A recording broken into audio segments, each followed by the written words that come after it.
Okay everyone, let's talk about the current state of new Star Wars games, because this really sucks. Before I say what annoys or surprised me about Star Wars games and why LucasFilm Games isn't making any new games with publishers or rather isn't continuing with one of the best formats like Star Wars Battlefront, I want to say there are some really good Star Wars games on the market right now. By really good I mean 2 or 3. There's Star Wars Battlefront 2 for example, which has recently gotten a huge hype again. The game came out in 2017 and you can find the game right away without much waiting. The game is probably the best option for a new live service Star Wars game in the future. But more on that game later in the video. Of course there are also the games based on carcasses and they are simply world class. So you see, LucasFilm Games doesn't necessarily need to make the big multiplayer Star Wars games. Star Wars would also be really well suited to the single player market. And I mean, besides the carcasses games, there's Shadow Fallen Order and Shadow Survivor and Star Wars Outlaws, which was released late August 2024. It's an attempt in the first open world Star Wars adventure. The game didn't sell particularly well, but it wasn't a complete failure either. I've made several videos about the game myself, and I have to say, of course it didn't turn out to be the dream of traveling through the galaxy as an outlaw, with lots of possibilities, but I mean, what did we expect from Ubisoft? At the end of the day, it's still an Ubisoft game and there's not much room for creativity. But the way the game currently runs, technically, it's fun and I've rated it a solid 7.5 out of 10. As a Star Wars fan, I would say it's definitely worth playing.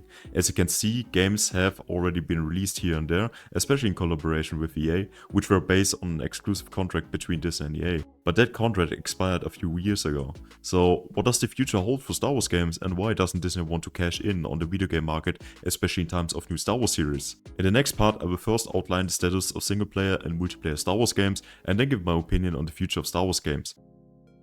I would suggest that we begin with the current single player games on the market. I believe we can all agree that Star Wars Shadow Fallen Order and Star Wars Jedi Survivor, the games centered around carcasses, dominate the market right now. When Shadow Fallen Order was released in 2019, it was immediately successful. Even before its release, not only Star Wars fans were hooked by the trailers, but also people who hadn't had much to do with the Star Wars universe until then were looking forward to the game. And everyone, really everyone, played it when it was released. I mean, you get to play a Jedi during the Imperial era. That's pretty cool. Not only was the gameplay good, making you really feel like a Jedi, but the story, the characters and the graphics were also awesome. Accordingly, the hype for Jedi Survivor was huge. In 2023 the time had come and Jedi Survivor was released. And well, the game itself was really cool, with a good story, exciting characters and good action. Simply a good sequel, but the performance was kinda trash. And especially on the PC the performance was dog shit. I started playing the game right when it was released, of course, and technically it wasn't that great. Nevertheless, I played the game through to the end and was relatively enthusiastic about it. It's a successful sequel, but I still felt a little bit more for Jedi Fallen Order, which of course could be a slight bias. The people usually find the prequels better than the sequels. The game is now playable on all platforms, but it still shouldn't have been released in such poor condition. That's why the response wasn't as good as it was for Jedi Fallen Order. Nevertheless, everything except the technical implementation was relatively well received, so the game was ultimately a success for EA.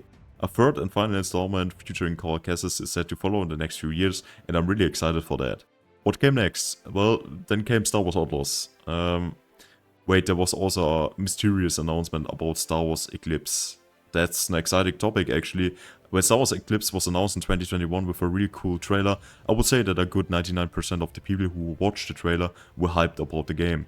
Yeah, well, we haven't heard much about the game since then. I don't want to go into too much detail about the game, but according to the devs, it's still supposed to be released, but we will see, no one knows when. What we do know is the Star Wars Outlaws was released in August 2024, and many people didn't like it. Many complained that it's typical average Ubisoft stuff, and they're not entirely wrong on that.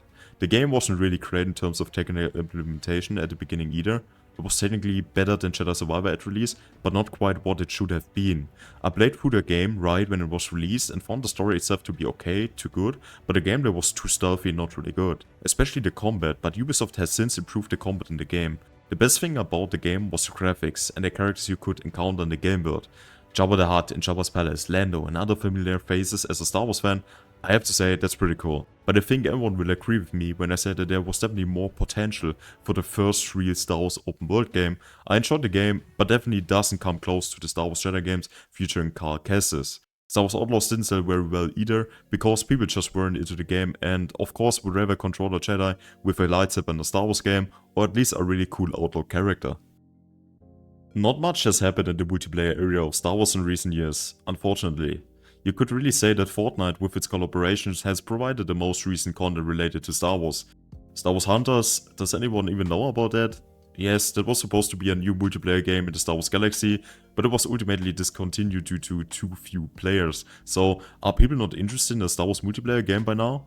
No, everyone in the community wants a new Star Wars multiplayer adventure, especially the Battlefront franchise. Star Wars Battlefront 2 still has a very good player number, the lobbies are good, you can find the game quickly, and the modding community is currently designing its own Battlefront 3 based on Battlefront 2 with the Kyber project. And what is EA doing?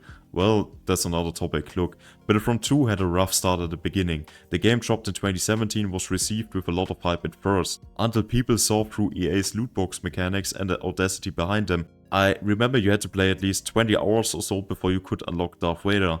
I mean, not just any random character, but Darth Vader, legendary character from Star Wars. And of course people want to be able to test him right away in a Star Wars game, right?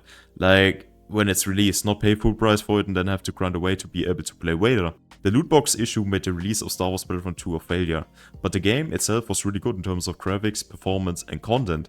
The goal was to win back the community, and that was finally achieved with the Geonosis update in 2019. More Clone Wars content was added, and more importantly, loot boxes were completely removed from the game, with General Grievous and Obi-Wan Kenobi as playable heroes, and Battlefront 2 was finally the success that EA and fans had hoped for.